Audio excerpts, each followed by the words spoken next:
NEET എക്സാമിനേഷനിൽ വലിയ തിരിമറികൾ നടന്നു എന്ന ആക്ഷേപം രാജ്യത്തൊട്ടാകെ ഉയരുകയാണ്. നമ്മളുടെ ലക്ഷക്കണക്കിന് കുട്ടികളുടെ ഭാവിയെ ബാധിക്കുന്ന വല്ലാത്തൊരു സാഹചര്യമാണ് നിലനിൽക്കുന്നത്.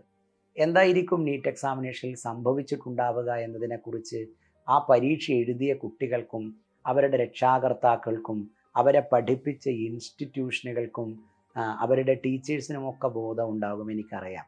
അതിനപ്പുറത്തേക്കുള്ളൊരു പൊതുസമൂഹത്തിന്, പൊളിറ്റിക്കൽ സമൂഹത്തിനൊക്കെ ഇത്തരം ചർച്ചകൾ കാണുന്നു എന്നല്ലാതെ അതിനു പിന്നിലെ യാഥാർത്ഥ്യം എന്താണെന്നോ നീറ്റ് സ്കാം എന്ന രൂപത്തിൽ ഉയരുന്ന ചർച്ചകളുടെ ഉള്ളടക്കം എന്താണ് എന്നതിനെയൊക്കെ കുറിച്ച് വലിയ കൺഫ്യൂഷനുകളായിരിക്കും ഒരുപക്ഷെ ഉണ്ടാവുക.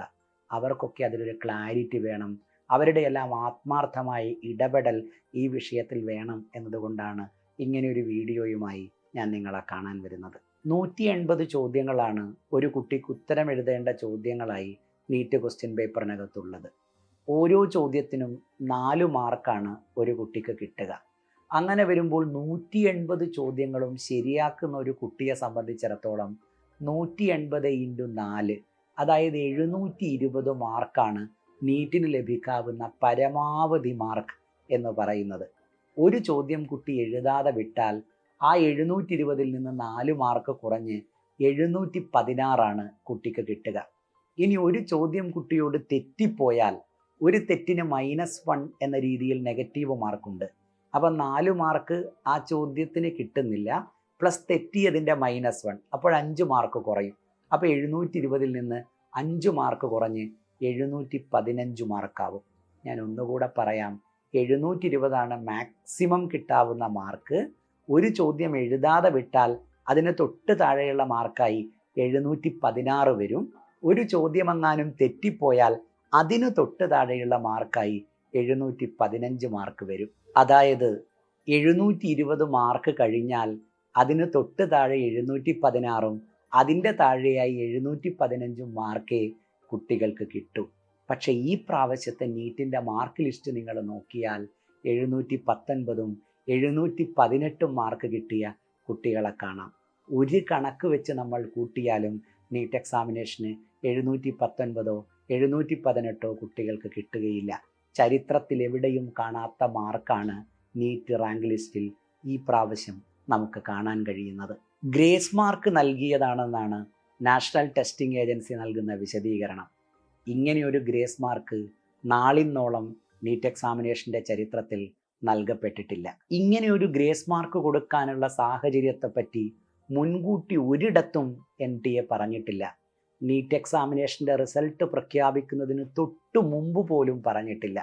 അങ്ങനെ വരുമ്പോൾ ഈ ഗ്രേസ് മാർക്ക് തട്ടിപ്പാണ് എന്ന ആക്ഷേപം ഗൗരവമുള്ള ആക്ഷേപമാണ്.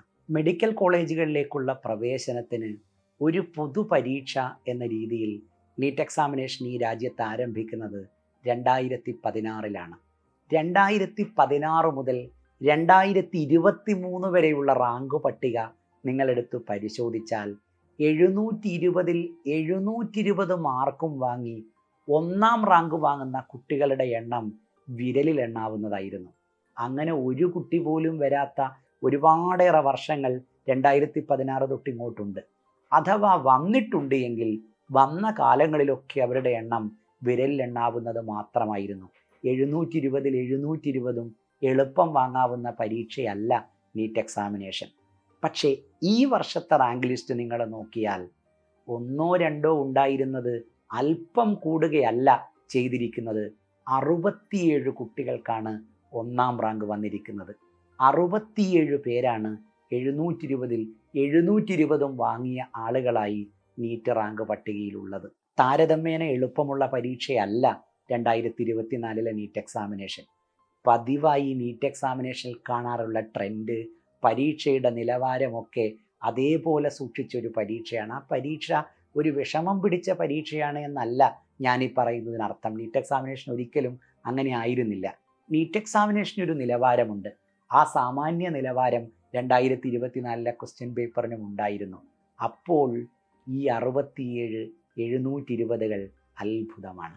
രാജ്യത്തെ ചില ഇൻസ്റ്റിറ്റ്യൂട്ടുകളിൽ മാത്രമാണ് ഈ മാർക്കുകൾ ഒന്നിച്ച് വന്നിരിക്കുന്നത് എന്നത് സത്യത്തിൽ വലിയ ആശങ്കയാണ് ഉണ്ടാക്കിക്കൊണ്ടിരിക്കുന്നത്. നീറ്റ് എക്സാമിനേഷന് തൊട്ട് മുമ്പ് പല ടെലിഗ്രാം ചാനലുകളിലും ക്വസ്റ്റ്യൻ പേപ്പറിൻ്റെ PDF ലഭ്യമായിട്ടുണ്ട് എന്ന രീതിയിൽ ഉയർന്നു വരുന്ന ആരോപണങ്ങളും, നീറ്റ് എക്സാമിനേഷൻ നടന്നുകൊണ്ടിരിക്കെ പരീക്ഷ അവസാനിക്കുന്നതിനും എത്രയോ നേരം മുമ്പ് വഴിയരികിൽ ഉപേക്ഷിക്കപ്പെട്ട രീതിയിൽ നീറ്റ് ക്വസ്റ്റ്യൻ പേപ്പർ കാണുന്നു എന്ന് ഇവിടുത്തെ വാർത്താമാധ്യമങ്ങൾ റിപ്പോർട്ട് ചെയ്തതുമെല്ലാം കൂട്ടി വായിക്കുമ്പോൾ രാജ്യത്തെ പല ഇൻസ്റ്റിറ്റ്യൂട്ടുകൾക്കും ഈ ക്വസ്റ്റ്യൻ പേപ്പർ നീറ്റിന് മുമ്പേ കിട്ടിയിരിക്കാൻ സാധ്യതയുണ്ട് എന്ന ആരോപണം സത്യത്തിൽ ഗൗരവമുള്ള ആരോപണമായി നമ്മുടെ മുമ്പിൽ നിൽക്കുന്നുണ്ട്. ഈ വർഷം 720 മാർക്കും നേടി ഒന്നാം റാങ്കിലെത്തിയിരിക്കുന്ന 67 പേരിൽ 47 പേരും ഗ്രേസ് മാർക്കിലൂടെ ആ മാർക്കിലേക്ക് എത്തിയവരാണ്.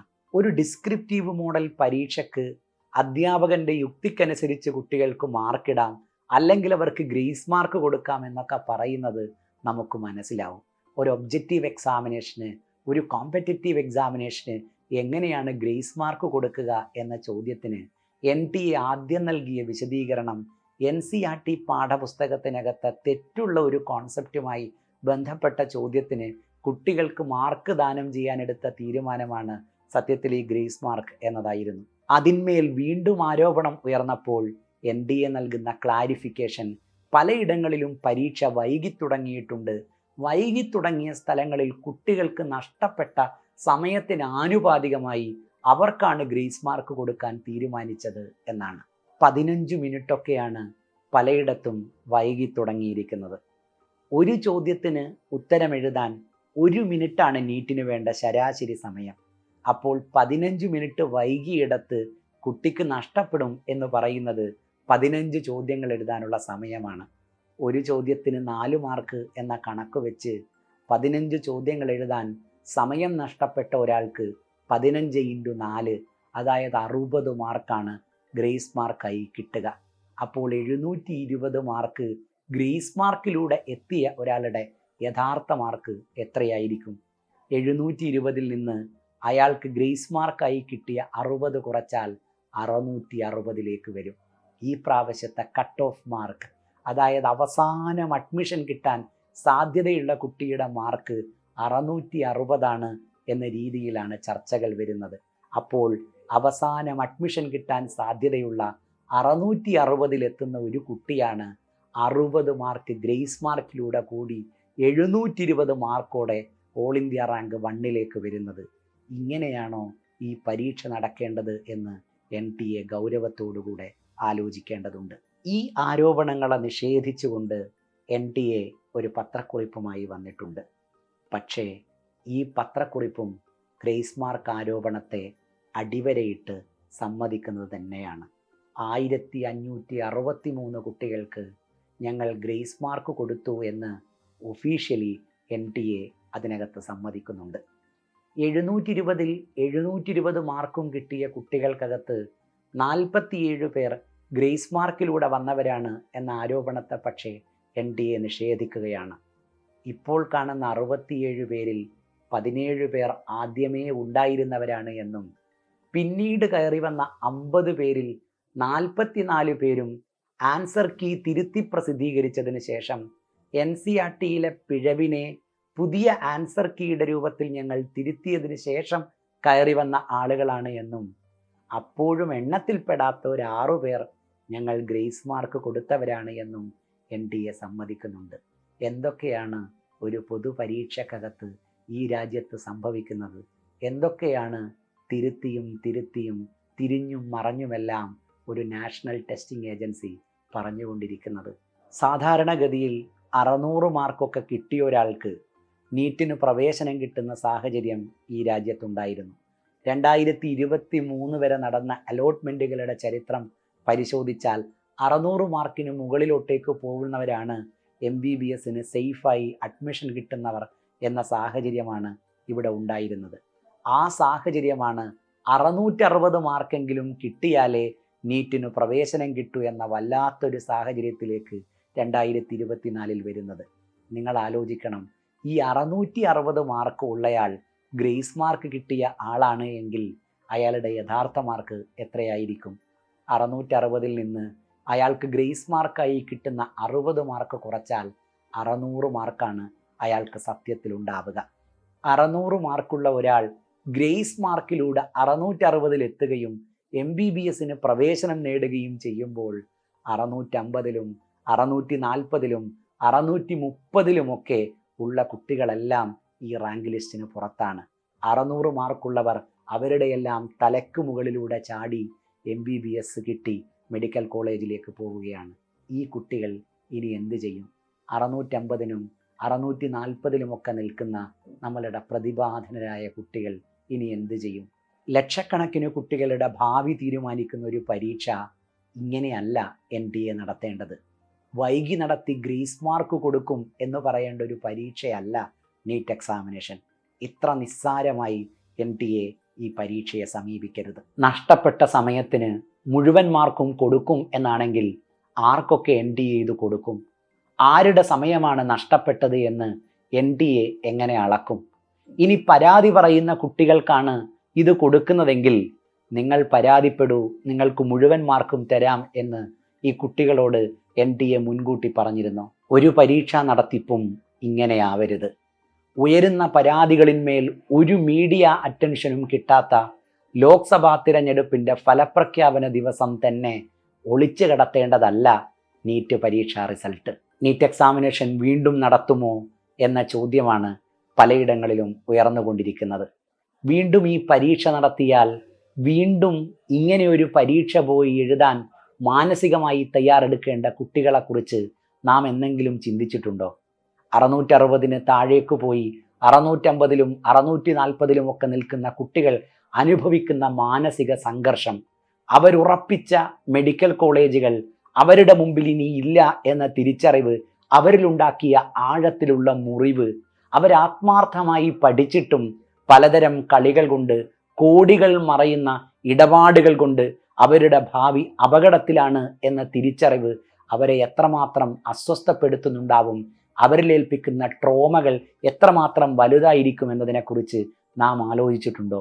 ആ കുഞ്ഞുങ്ങളോടാണോ ഒരു പരീക്ഷ കൂടി ഉണ്ട്, പോയി എഴുതൂ എന്ന് നാം പറയേണ്ടത്?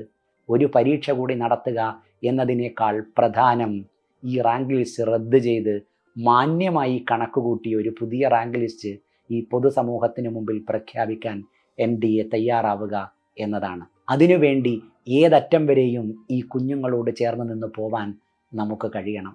NTA-ക്കെതിരെ സുപ്രീം കോടതിയിൽ കേസ് നടത്താൻ സൈലം തീരുമാനിക്കുന്നത് അതുകൊണ്ടാണ്. NTA-ക്കെതിരെ ഒരു മാസ് പെറ്റീഷനുമായി മുന്നോട്ട് പോവാൻ സൈലം തീരുമാനിക്കുന്നത് അതുകൊണ്ടാണ്. ഈ മാസ് പെറ്റീഷനിൽ ഒപ്പുവെക്കാൻ കേരളത്തിലെ കുഞ്ഞുങ്ങളും രക്ഷാകർത്താക്കളും മാത്രമല്ല, ഇവിടുത്തെ പൊതുസമൂഹവും ഇവിടുത്തെ പൊളിറ്റിക്കൽ സമൂഹവും മാനസികമായി തയ്യാറെടുക്കുമെന്ന ഉത്തമ ബോധ്യം ഞങ്ങൾക്കുണ്ട്. കേരളം ഒരുപാട് മുമ്പിലാണ് എന്ന് NTA-ക്ക് നമുക്ക് കാണിച്ചു കൊടുക്കേണ്ടതുണ്ട്. ഈ കുഞ്ഞുങ്ങൾക്കൊപ്പം നമുക്ക് ചേർന്ന് നിൽക്കേണ്ടതുണ്ട്. അതിന് ഇവിടുത്തെ പൊളിറ്റിക്കൽ സമൂഹത്തിൻ്റെയും ഇവിടുത്തെ പൊതുസമൂഹത്തിൻ്റെയും സ്നേഹവും കരുതലും ചേർത്ത് നിർത്തലും ഞങ്ങൾക്ക് ആവശ്യമുണ്ട്. നന്ദി.